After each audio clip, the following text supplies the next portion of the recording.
A storm turned a neighborhood on its head. There are already signs of progress. 6 News' Brian Mastry is live in Elkhorn, where he spent today hearing stories of survival. Aaron, John, there are 150 plus houses that are no longer homes in this neighborhood. Entire streets wiped out. Today's story has been about more heavy machinery and the sound of chainsaws as volunteers help those who've lost everything.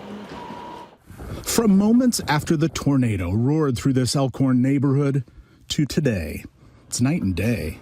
The chaos of debris is more organized. And then, I'm like, I don't even know which house is mine.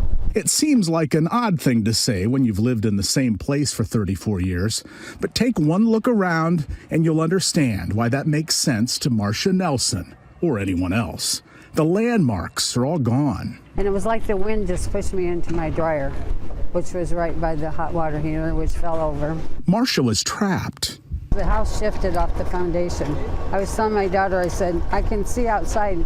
And she goes, well, get away from the window. I said, I am not by the window. I am standing by my dryer, which is the back of the house. There's no windows up here. And I said, I can see outside. For 20 minutes, she waited, clinging to the dryer. People were walking around checking the houses and seeing if anybody was in there. And I kept saying, I'm over here. Just look to your left, you'll see me. And then they could see me. No one knew if the house would cave in on her or first responders. How are you now? I'm probably still in shock, overwhelmed. I mean, there's just so many decisions, so many things to do. But my daughter is wonderful. She's just awesome. She's helped me all my life do many things.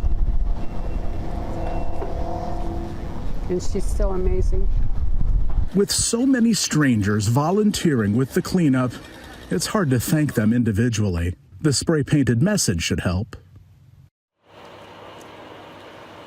Now, John and Aaron, Marcia Nelson isn't sure if she's going to rebuild here or perhaps move. She said it's really just too soon to tell, but she did say that at her age, one thing is clear: whatever her next house will be, will have fewer steps.